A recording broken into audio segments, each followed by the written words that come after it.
إنما المؤمنون إخوة فأصلحوا بين أخويكم واتقوا الله لعلكم ترحمون يا أيها الذين آمنوا لا يسخر قوم من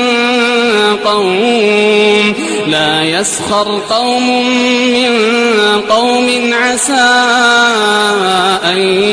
يكونوا خيرا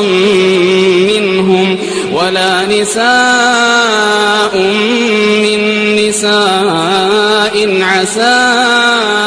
أن يكن خيرا منهم ولا تلمزوا أنفسكم ولا تنابزوا بالألقاب